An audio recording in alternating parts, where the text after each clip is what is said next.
Bismillah, assalamualaikum warahmatullahi wabarakatuh. Waalaikumsalam warahmatullahi wabarakatuh. Alhamdulillah, bima kita musholihah. La haula wala quwata illa billah. Alhamdulillah, abang sama kakak yang sayangi Allah Subhanahu wa taala. Alhamdulillah kita hari ini dengan Allah kesehatan dan diberi Allah kemudahan untuk melakukan kegiatan belajar dan mengajar kita untuk di minggu ini. Ya baik, sebelum Bapak mulai, kita sampai kepada materi kita, ya, kepada pelajaran kita berikutnya. Di sini Bapak akan yang pertama sekali memeriksa kesiapan kita semuanya, ya, kesiapan kerapian, apakah tempat duduknya sudah sesuai dengan denahnya, dengan tempat duduk, denah kelas, ataukah ada yang tidak mengikuti aturan-aturan itu. Jadi sebelum kita lanjut, apa kabar untuk kita semuanya hari ini? Alhamdulillah. Jadi kita harus banyak-banyak lah ya bersyukur kepada Allah. Ya baik, sebelum kita lanjut, Bapak absen dulu. Ahmad Arjuna, Albi Fahlevi, Clarissa, Fahmi, Fakira, Firmansyah, Humairah, Laila, Libi Asita, M. Rasid, Muhammad Dafa, Muhammad Sahal, Naicha, Radinata, Rahmat, Naufal, Reval, Rizka, Saida, Saskia, Syah Ramadana, Zahwa, Maya, Mutia, Devira Nabila. Ya. Alhamdulillah kondisi kita hari ini dengan Allah kita dalam keadaan sehat. Ya baik, kakak sama abang yang disayangi Allah Subhanahu wa taala. Sebelum kita lanjut kepada materi kita, yang pertama yang mau Bapak sampaikan adalah adab, ya. Adab para penuntut ilmu, adab seorang siswa kepada guru, adab siswa ketika belajar di ruangan kelas, sebagaimana pernyataan-pernyataan dari Rasulullah SAW, ya, bahwasannya adab itu lebih tinggi dari ilmu. Al-adabu fauqahu bi'ilmi. Adab itu lebih tinggi dari ilmu. Makanya ketika seorang siswa, ketika seorang murid, ketika seorang peserta didik sudah menguasai adabnya, maka itulah ilmu sebenarnya. Ya, bukan adab dari ilmu. Sebenarnya adab itulah ilmu. Ilmu itu adalah adab. Jadi di sini yang dituntut kepada siswa yang pertama adab. Jadi seorang guru tidak hanya membuat muridnya itu pintar. Seorang guru tidak hanya membuat muridnya itu cerdas. Seorang guru tidak membuat muridnya itu pandai. Di samping itu, tugas guru itu adalah selain membuat muridnya itu pintar dan cerdas, muridnya itu harus beradab dan berakhlak yang baik. Ya. Guru itu tidak hanya buat itu siswa itu pintar, jadi akhlaknya juga harus dibentuk. Itulah karakter. Nah, di dalam adab ini apa aja Pak yang harus dipelajari? Nah, adab seorang penuntut ilmu ini banyak yang kita lupakan. Kenapa? Karena ini yang ada kakak sama abang. Belajar adab ini hanya di pondok-pondok pesantren yang ada. Di sekolah umum mana aja tidak akan pernah ketemu kakak ini sama abang. Belajar adab dan akhlak. Karena sahabat-sahabat Rasulullah itu belajar adabnya itu bukan sehari dua hari. Ada yang bertahun-tahun, ada yang puluhan tahun belajar adab loh. Ya, memperbaiki diri bertahun-tahun. Ini banyak yang kita lupakan. Bukan sehari dua hari belajar adab. Makanya kakak sama abang pintar itu ketika seorang itu bisa beradab, bisa menghargai orang lain, itu bagian dari adab. Adab ini banyak. Adab terhadap dirinya sendiri, adab kepada teman, adab kepada orang tua, adab kepada sesama. Bagaimana adab bahkan adab itu dikatakan adab kepada orang yang lain dari agama kita, non muslim lah bahasanya. Yang kita pahami non muslim itu kita punya adab. Karena memang Islam itu adalah rahmatan lil alamin. Bagi alam semesta, siapa aja boleh. Kakak sama abang yang disayangi Allah. Kenapa Nabi Muhammad itu berhasil? Ya, berhasil padahal pada hakikatnya dengan tanda kutip Nabi Muhammad itu tidak pandai baca, tidak bisa menulis, nggak tahu apa-apa. Tapi apa? Karena adabnya yang baik, Allah mampukan, Allah mudahkan Nabi Muhammad itu menerima pelajaran-pelajaran yang diberikan Allah melalui malaikat Jibril. Itulah pesan dari surat Al-Alaq ayat 1 sampai 5. Iqra, baca. Iqra kan baca artinya. Baca Muhammad. Ma'ana biqori katanya. Aku tidak pandai baca Jibril. Iqra Muhammad. La wa ana ma'ana biqori. Aku tidak pandai baca.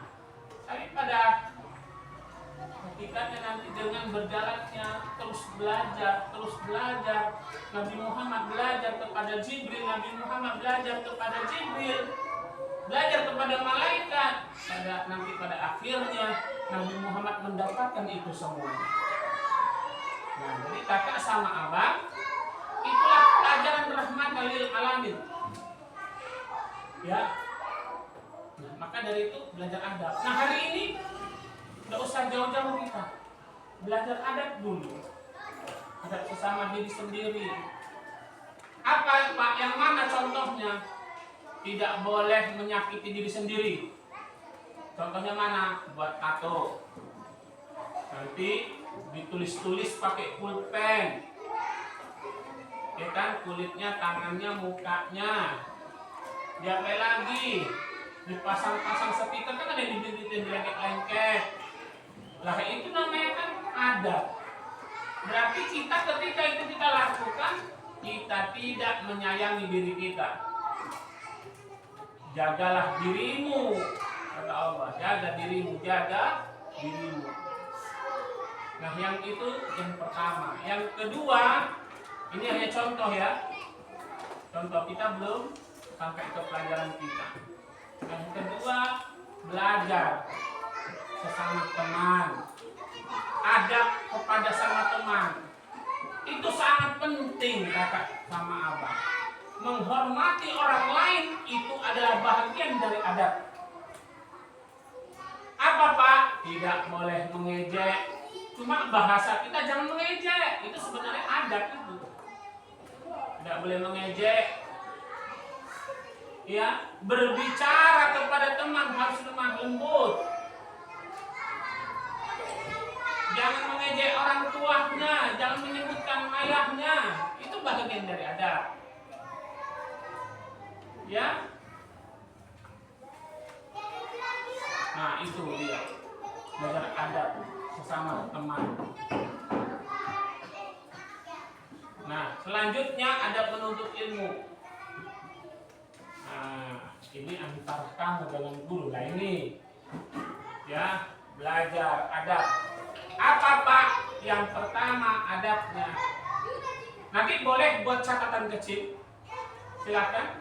Masing-masing pegang pulpennya, buka bukunya. Ya, buat catatan-catatan kecil yang tidak ada di materi. Nah, ini perlu. Silakan. Buka buku tulisnya. Boleh nanti dicatat mana yang penting menurut kita. Udah? Iya, adab kepada guru. Ini adab ya, adab.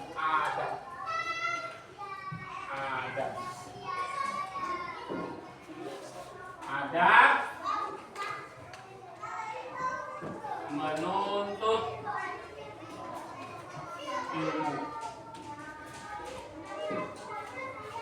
Lah, adab menuntut ilmu. Apa Pak? Yang pertama adalah niat. Niatnya harus baik. Niatnya karena Allah Ta'ala. Supaya apa Pak? Supaya Allah yang membantu ini.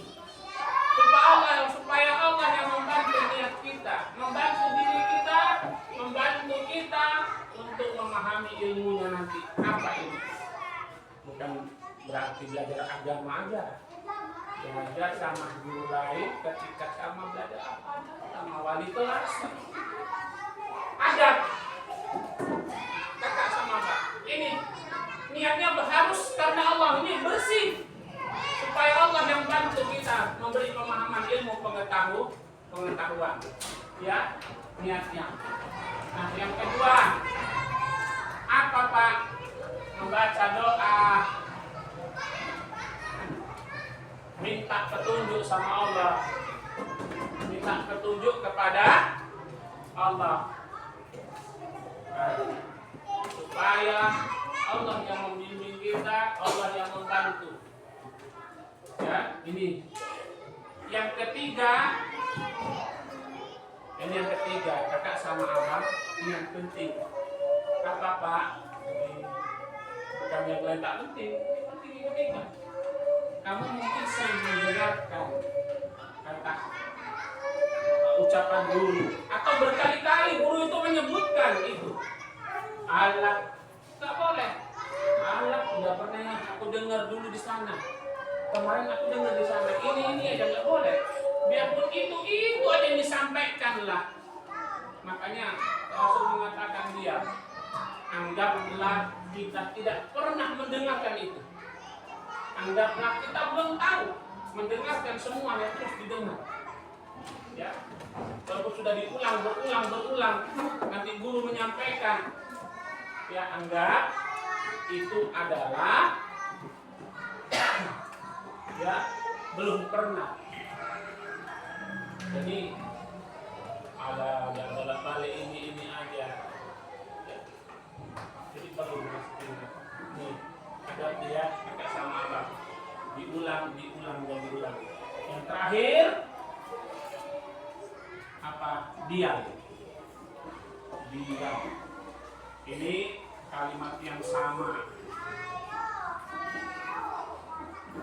Ya, sama diulang. Nah, ini kakak yang paling penting sama abang. Ketika kakak sama abang sudah beradab, insya Allah kakak sama abang pintar dengan sendiri, seperti Rasulullah Shallallahu Alaihi Wasallam. Ya baik. Nah kakak sama abang. Nah sebelum kita lanjut ke bab berikutnya, ya minggu lalu kita sudah belajar cita-cita menjadi anak yang soleh. Anak soleh itu bukan anak yang taat saja beribadah, bukan anak yang harus sholat terus-terusan. Ya. Jadi Pak Mamang jadi anak soleh tadi kan ada jujur, lemah lembut, kasih sayang. Itulah intinya ya untuk menjadi anak soleh, ya karena jujur dalam ucapan, jujur dalam perbuatan, jujur dalam melaksanakan dan menerima amanah, sehingga Rasulullah mengatakan orang seperti ini adalah orang yang mengikuti semua sifat-sifat yang ada padaku. Dan kita dijamin oleh Rasulullah untuk masuk surga. Nah kakak sama abang itu pelajaran kita yang lalu. Nah hari ini pelajaran kita adalah, ya di pelajaran kita berikutnya adalah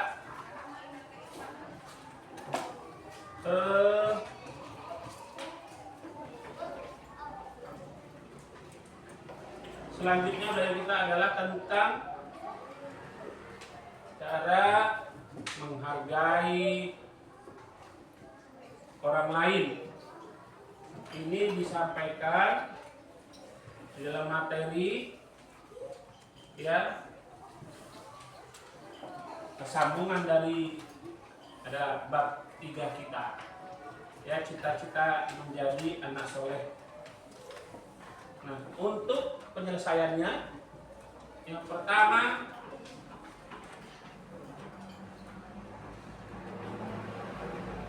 siapa yang tahu apa itu anak soleh? Ya, ada yang tahu apa anak soleh? Bagaimana cara menjadi anak soleh? Kiat-kiat apa aja untuk anak soleh? Hah? Ada yang paham? Ada yang tahu? Ada yang bisa jawab? Anak soleh?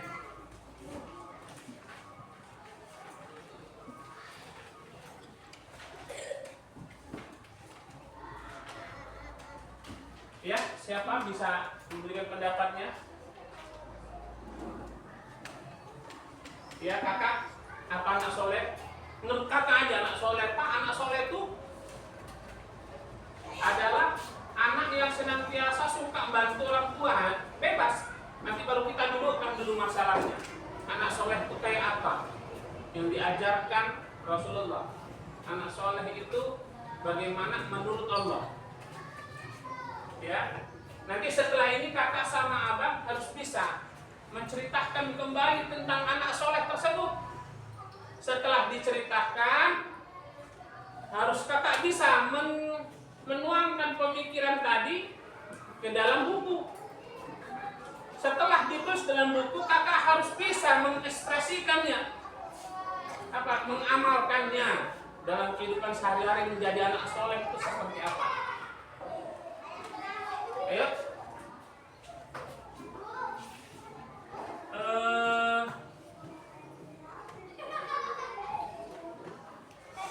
Ada Fahmi? Ya, apa anak soleh Fahmi? Apa Fahmi?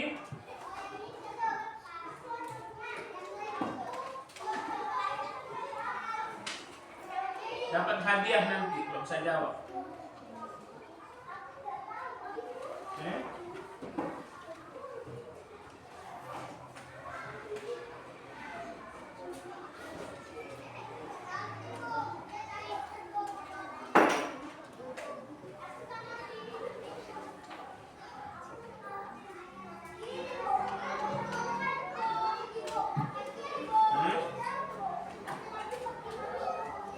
Tahu dulu di dalam materi anak soleh?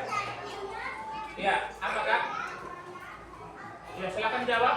Ada yang tunjuk kakak siapa sebelah putih tadi tunjuk tangan. Apa Kakak? Jawab. Iya. Itu salah satunya. Boleh Pak, boleh. Ada yang lain? Anak soleh itu apa? Membantu orang tua. Ada yang lain ya Kak Mutia? Jujur atau hormat. Ada yang lain? Adab kepada orang tua. Ada yang lain lagi? Suka menolong. Ada yang lain lagi?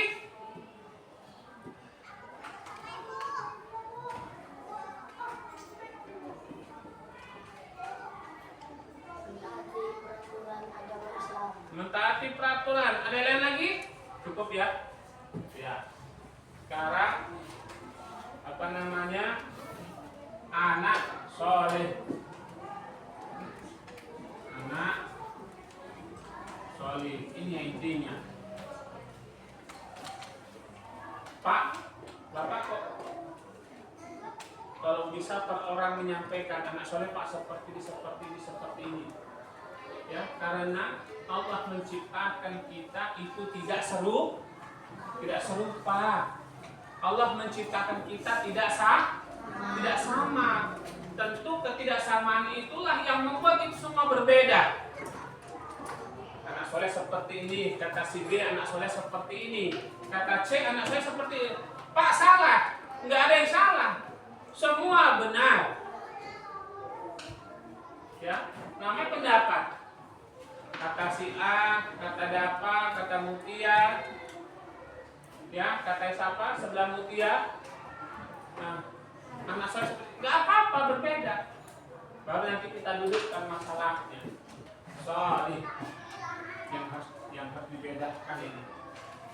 Bukan sebenarnya dalam bahasa Arab sebenarnya kalimatnya solih, bukan soleh. Solihah. Berarti perempuan. Nah ini dia. Jadi kakak sama abang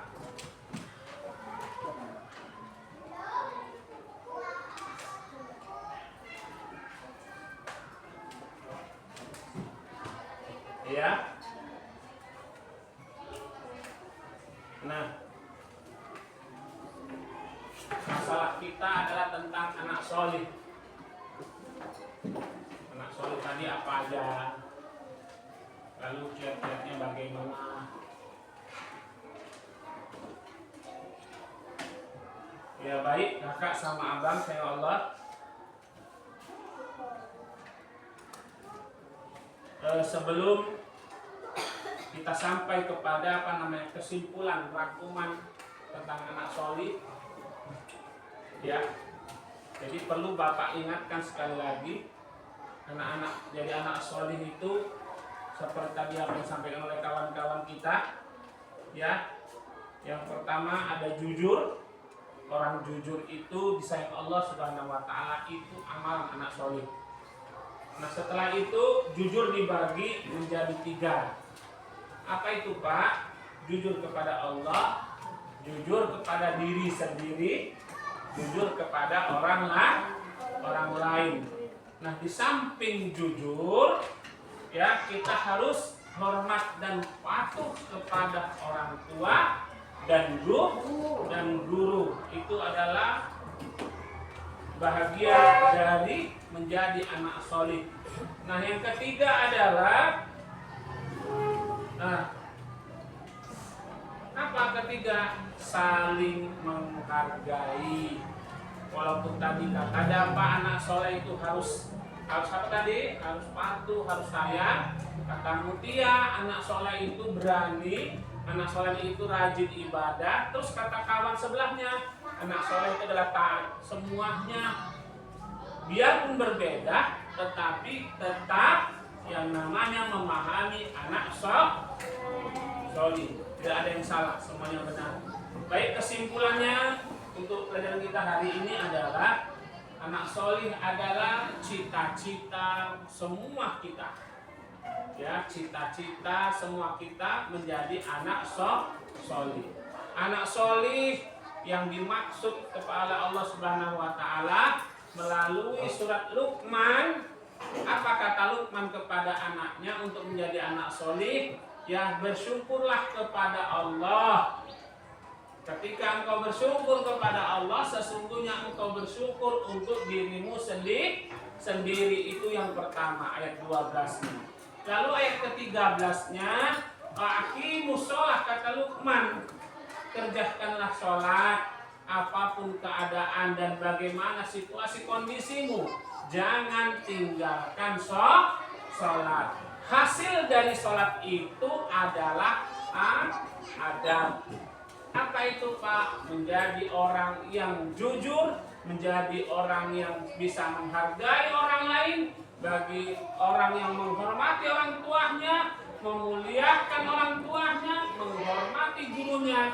Pada akhirnya kita dapat benar-benar seperti apa yang dicita-citakan oleh semua orang tua. Kita menjadi anak yang solih dan solihah. Ya, mari kita ucapkan dengan mengucapkan hamdalah. Alhamdulillahirabbil alamin.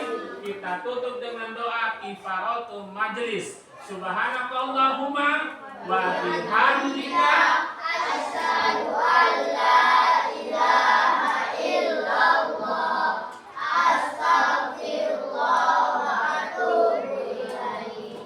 Assalamualaikum warahmatullahi wabarakatuh. Waalaikumsalam warahmatullahi wabarakatuh.